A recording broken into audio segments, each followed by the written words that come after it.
nome é José Eduardo Moraes, tenho 24 anos, sou geólogo e torcedor do Esporte Clube Novo Hamburgo.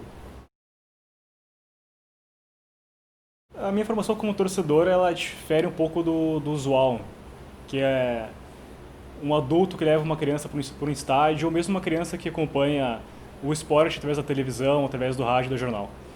Quando eu comecei a acompanhar esporte em meados da década de 90, o Novo Hamburgo estava numa situação de insolvência, um clube pré-falimentar que jogava a terceira divisão no Gauchão. Então eu não vivia o Novo Hamburgo, eu não via o Novo Hamburgo na televisão e ninguém me levava para o estádio. Quando eu ouvia a história sobre o Novo Hamburgo, por parte de tios, avós e meus pais, era uma coisa muito distante para mim, não era da minha realidade. A minha realidade, aqui no Rio Grande do Sul, era com o Grêmio Internacional, o Grêmio muito campeão, né, na época do Felipão. Nacionalmente tinha o Palmeiras, a Parmalat, e outros esportes, né, com Fórmula 1, com o Senna no auge. Então, para mim, Novo Hamburgo ele não existia. Ele parecia como se fosse um clube varziano ou amador de sábado. E ele só foi surgir de fato na minha vida em 2000, quando ele disputa a segunda onda do Gauchão e faz uma campanha espetacular. É o líder do seu grupo na primeira fase. E é ali que eu começo a ver o Novo Hamburgo nas manchetes dos jornais. Eu começo a ver as pessoas vestindo a camisa do Novo Hamburgo nas ruas. E eu vejo que o Novo Hamburgo de fato existe. E ele existe numa forma palpável para mim. Eu já tinha consolidado uma formação como torcedor, como fã de futebol. Já tinha visto 2 Olimpíadas, 2 Copas do Mundo. Mas o Novo Hamburgo em si, na televisão, era a primeira vez que eu via. Lá em 2000, já com 10 anos de idade. E o Novo Hamburgo vence na segunda divisão. É a primeira vez que eu vejo um jogo do Novo Hamburgo na televisão, contra o Grêmio Bagé, que é o jogo do título, uma vitória por 3-2. É a primeira vez que eu me vejo acompanhando o Novo Hamburgo na rádio. Então eu com 10 anos de idade, sintonizava a rádio ali, radinho de pilha, e comecei a descobrir alguns jogadores, como o Aládio, que era o zagueiro, o Donizete, o goleiro, Sérgio Vinck, Joel Marcos. Foi naquele período, já com 10 anos, já meio consolidado, que eu descobri o Novo Hamburgo não apenas como um clube da minha cidade, mas também como uma causa. E eu passo a ser um torcedor de fato do Novo Hamburgo em 2001, com 11 anos, quando eu me mudo para Curitiba. Porque eu vou para um cenário muito diferente da minha realidade até então, um cenário longe da família, mesmo sendo há 13 anos, era um cenário que a gente não tinha internet, nem telefone para se comunicar com a família, para ter notícias da cidade. E eu sofria muito com preconceito por ser fora de Curitiba. E uma forma de reafirmar o meu orgulho do estado, da cidade, é através do futebol. Então, para vencer o preconceito, eu não apenas dizia que eu era de Novo Hamburgo, ou que eu era gaúcho, mas que eu era torcedor do Novo Hamburgo. E à distância que eu comecei a acompanhar o clube através de jornais, através de rádio, e fui consolidando a minha paixão pelo clube. Eu tinha alguns tios, avós, só que já velhinhos. Um tio-avô meu, que faleceu em 2003, ele morava em Chapecó, então eu tinha contato muito distante com ele. Mas ele foi do Novo Hamburgo, ele foi uma espécie de gerente geral do clube na década de 70. Só que daí, quando eu nasci e me criei, ele já estava bem afastado do clube. Desde meados de 2002 eu sou sócio do Novo Hamburgo, sócio torcedor. Então eu pago uma mensalidade que me dá direito a ir a todos os jogos do Novo Hamburgo. E desde o início desse ano, de 2014, eu sou conselheiro do clube. Então eu participo de reuniões mensais ou bimestrais, e além de algumas reuniões com a diretoria em si. Acompanho praticamente todos os jogos via rádio, quando é fora de casa, e em casa eu vou aos jogos. Antes de voltar para o Rio Grande do Sul, que se deu no início de 2014, eu acompanhava basicamente por rádio. E quando tinha algum jogo pela televisão, acompanhava por links piratas da internet para ver o clube, mas basicamente por rádio e atualmente indo aos jogos. O 2014 em si dele foi de altos e baixos, né? O Novo Hamburgo ele participou pela segunda vez da Copa do Brasil, chegou às oitavas de final, mas acabou sendo eliminado por uma questão do tapetão, né? Teve um jogador irregular inscrito e após a vitória contra o ABC de Natal, que foi transmitido para todo o Brasil, ele acabou sendo eliminado, fora de campo.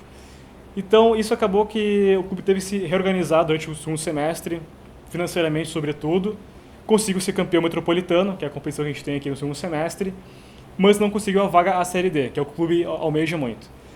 Para 2015, a nossa expectativa é de um gauchão de meio de tabela, é não correr riscos de rebaixamento, mas também não é almejar um título ou uma vaga à Série D, porque O clube tem muitas dívidas a pagar, dívidas históricas ou recentes, então vai ser um investimento de nível médio. E desde 2008, quando o clube construiu o seu novo estádio, passou a morar no seu novo estádio, que é o Estádio do Vale, tem tido uma dificuldade em conseguir preencher a nova casa. Houve um distanciamento em relação à torcida, porque o antigo estádio ficava na região central, agora ele fica na região periférica. Então a logística para os jogos se modificou bastante.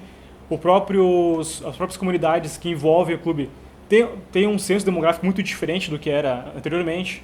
Hoje são regiões muito mais pobres, então o clube ele tem que se adaptar a esse novo consumidor, digamos assim, ao novo raio-x do torcedor. E é uma busca cotidiana pela identidade do clube.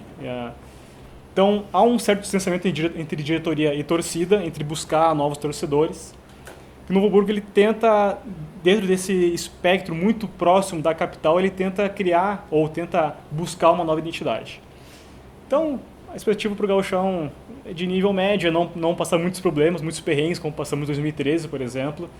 O técnico é o técnico novo, não apenas para o Novo Hamburgo, mas para o cenário do futebol gaúcho, que é o Mabília, que é um jogador que tem história no interior do Rio Grande do Sul, participou dos maiores títulos do Juventude, na década de 90, com o Gauchão e com a Copa do Brasil. Fez um bom trabalho no segundo semestre e ele vai tentar agora, no novo Gauchão, tentar alguns resultados que possibilitem que a torcida tenha maior confiança nele. Historicamente, o Novo Hamburgo teve 3 grandes rivais. Dentro de Novo Hamburgo mesmo, teve o Esperança, que era um clube do bairro de Hamburgo Velho, e que ele rivalizava com o Novo Hamburgo, quem seria o maior na cidade. Isso até a década de 40, basicamente. Era muito comum ter rixa entre as comunidades de Novo Hamburgo, entre os dois clubes também.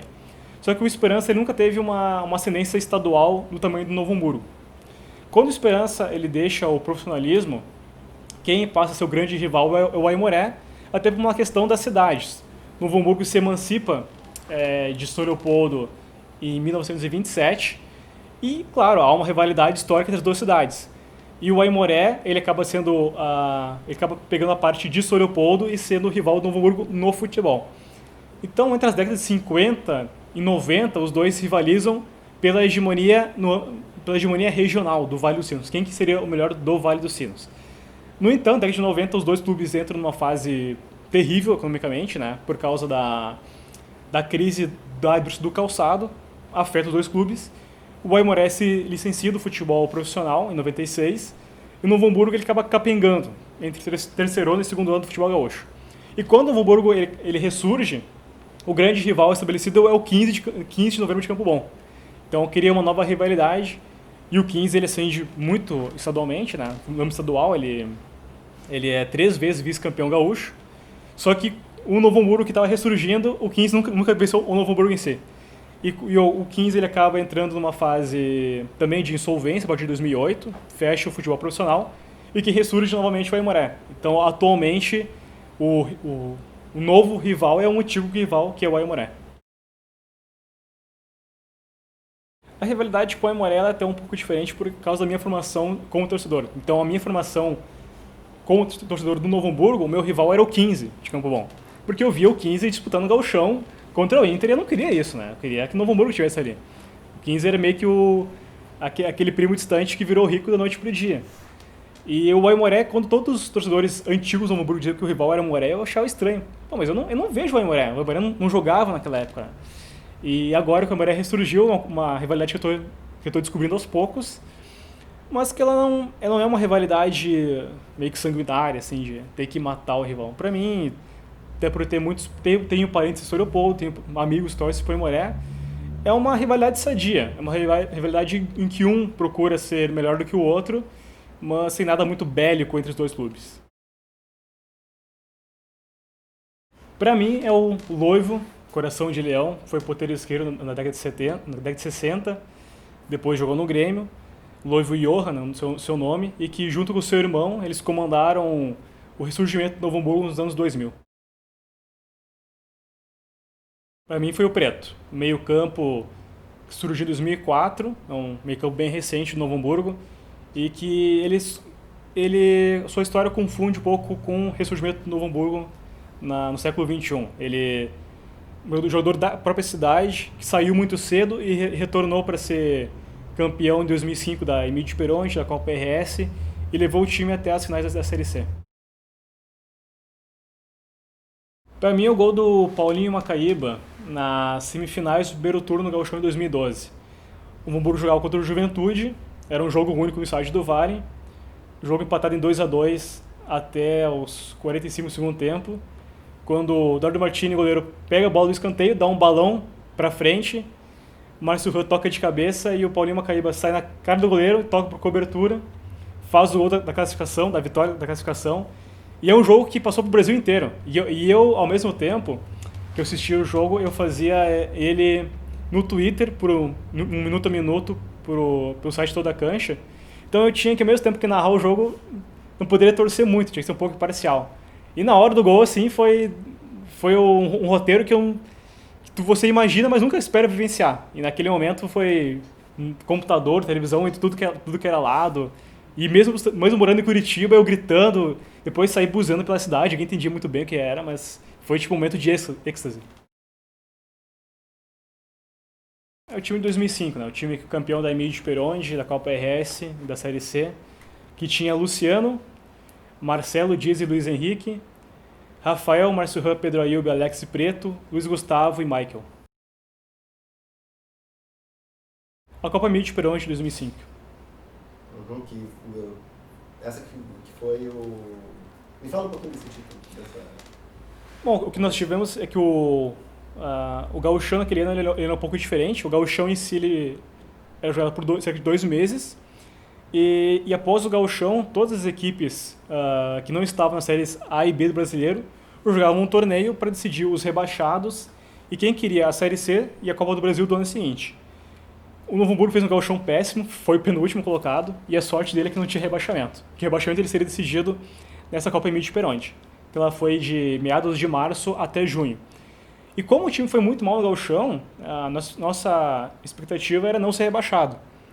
Só que o grupo ele foi reformulado de tal forma, desde comissão técnica, diretoria até os jogadores, que ele começa vencendo o Passo Fundo fora de casa, ganha uma partida dentro de casa, 1-0, 2-1, começa a crescer durante a competição e vem um dos primeiros pontos altos é contra o 15 de novembro, nosso rival. O 15 havia sido vice-campeão gaúcho, perdeu uma final contra o Inter na prorrogação e o Novo Hamburgo vai jogar contra o 15 em Campo Bom e ganha de 4-0. Depois ele ganha do Glória de Vacaria, que também foi semifinalista no gauchão, por 5-0 na semifinal. E na final pega o Brasil de Pelotas, que é a grande equipe do interior, né? E ele empata em 1-1 no Bento Freitas e em casa ganha por 3-0. Acaba um jejum de 5 anos sem títulos. E ele, além de ganha vaga na Copa do Brasil e também ganha vaga na Série C daquele ano.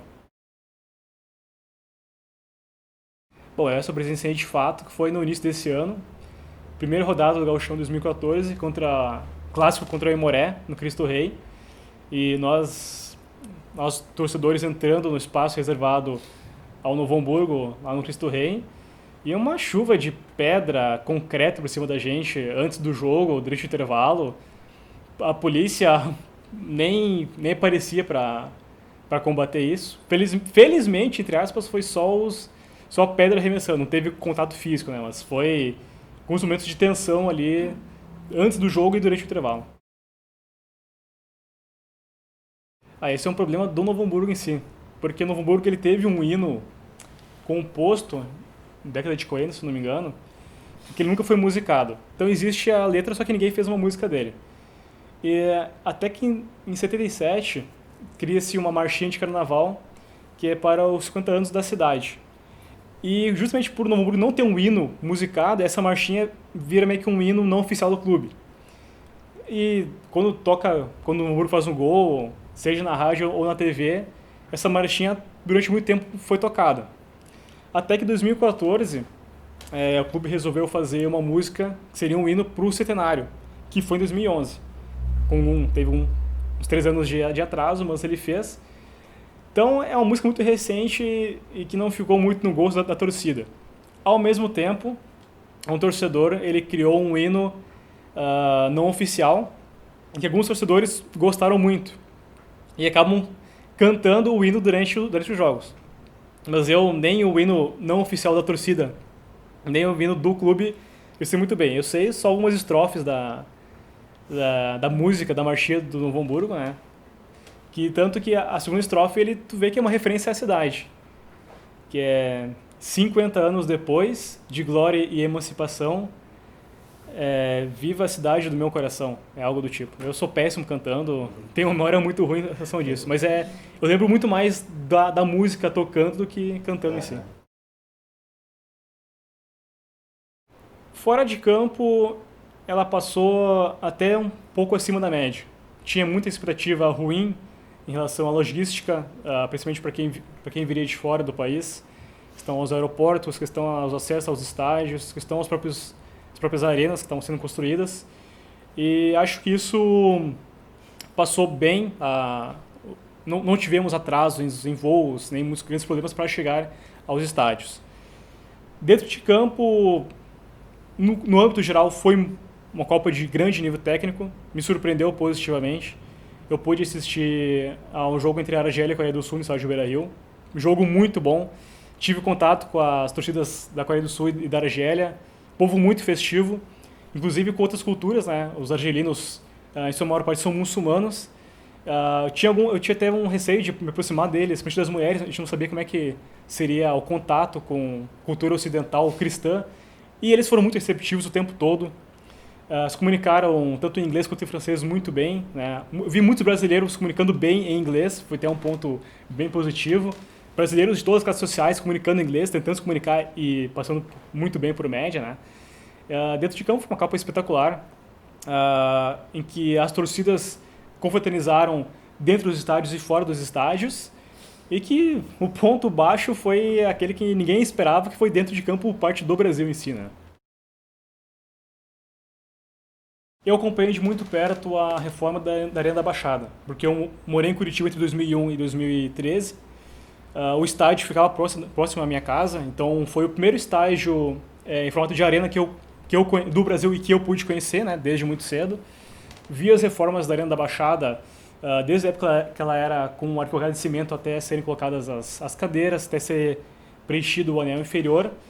E eu tive a oportunidade de fazer uma matéria para o site de Impedimento sobre as obras da Arena da Baixada, e que foi um estádio que antes da Copa ele era o mais pronto para sediar os jogos e acabou sendo que ficou pronto com um prazo mais em cima para ser entregue, né? Foi uma logística muito complicada do próprio clube, o Atlético Paranaense, porque ele quis fazer a obra com recursos próprios e depois teve que...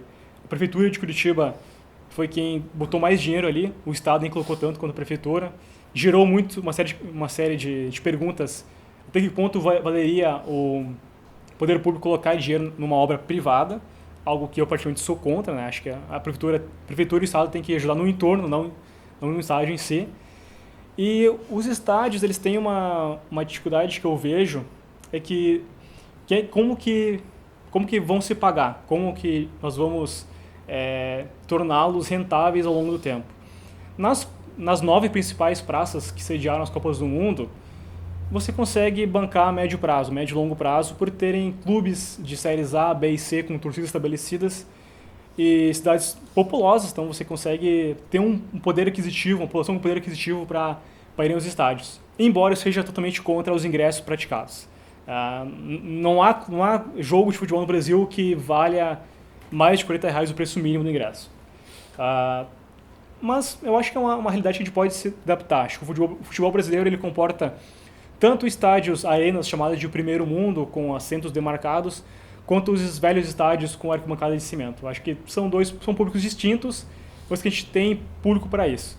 A questão é como que tornar rentáveis as arenas de Manaus, principalmente, Manaus, Cuiabá e Brasília. A de Brasília, que talvez seja mais polêmica em questão do custo-benefício, né? Um custo de mais de R$ 1 bilhão do governo do estado, sendo que nós sabemos que o Distrito Federal tem muita desigualdade social, então, e um futebol muito precário, e esse é um questionamento que vai ficar para os novos gestores. Até que ponto vale a pena? Quando eu comecei a acompanhar futebol ali no meio da década de 90, convivia com um episódio triste e muito marcante em relação às organizadas, que foi a briga entre, acho que a torcida de São Paulo e Palmeiras, num torneio em 95 no Pacaembu, que foi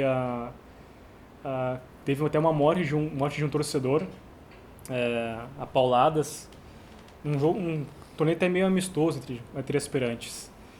E eu lembro que naquela época começou a ter que uma espécie de caça ao fim das organizadas. Fosse em São Paulo, fosse em qualquer cidade grande do país, onde tivesse clubes grandes com as torcidas organizadas grandes.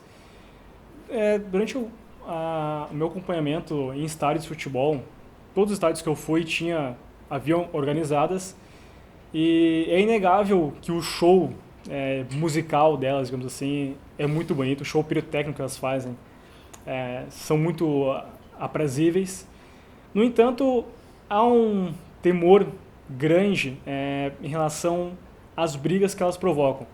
Eu acho que essa caça às organizadas, ela acaba sendo que uma espécie de jogar o sofá fora, e não se resolve o problema em si.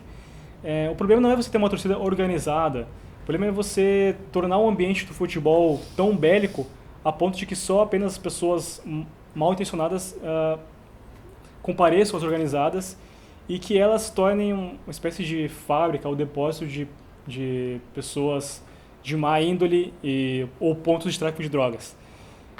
Durante a década de 2000, nós tivemos um documentário muito bom sobre isso, que é o Real Factories Hooligans ou Fans, ou algo do tipo, que é um documentário em inglês que acompanha organizadas do mundo inteiro, inclusive no Brasil.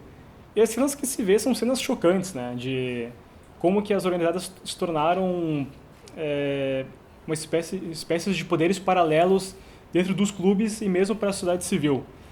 Eu acho que elas não podem acabar, porque você só vai transferir um problema social para outras áreas, mas é preciso um controle muito maior por parte dos entes públicos quanto dos clubes, para que as festas sejam estritas às arquibancadas. Porque um jogo sem torcida cantando é um jogo com uma plateia fria e triste. Não? Acho que o próprio jogador se motiva menos, porque você vai estar jogando para uma plateia de teatro. E teatro não é exatamente aquilo que você vê no campo de futebol. Mas tem que ser muito bem pensado para que elas se tornem parte do espetáculo e não apenas um mecanismo ruim do espetáculo em si. Bom, tem um dito que diz que a gente tem que ver as coisas boas em tudo. Eu acho que o ponto bom é que isso está sendo externado. Porque quem convive, sobretudo nas periferias das grandes cidades ou nos polos, nas cidades do interior do estado, seja aqui, seja em outros estados, sabe que o preconceito ele existe. Ele é um preconceito que ele faz parte, não é do estado, mas da sociedade brasileira. Ele condiz com a formação cultural e ética da nossa sociedade brasileira desde 1500.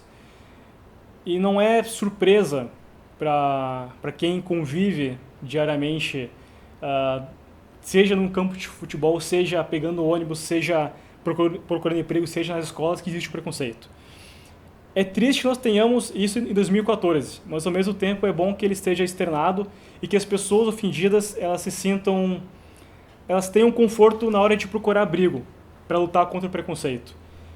Eu já ouvi insultos racistas em 98, no estádio do Novo Hamburgo. Já escutei diversas vezes no Beira-Rio e no Olímpico, aqui em Porto Alegre. Já escutei na Arena da Baixada, em jogos do Atlético Paranaense em Curitiba, mas se não fosse do Atlético seria nos jogos do Coritiba ou do Paraná Clube. O racismo ele não é inerente apenas a um clube, ele faz parte de todos os clubes. E o bom é que nós estamos nos levantando e falando e não apenas punindo, mas como prevenindo para que não tenhamos mais casos desse tipo. Acho que se acabar com o racismo talvez seja uma utopia. Acabar com o preconceito em si talvez seja uma utopia pela forma de organização de sociedade que nós temos aqui. Mas se nós nos levantarmos e o denunciarmos, talvez nós façamos com que os racistas eles se sintam mais constrangidos a estabelecer seu preconceito e que as próximas gerações não tenham mais contato com esse tipo de prática lamentável da nossa sociedade.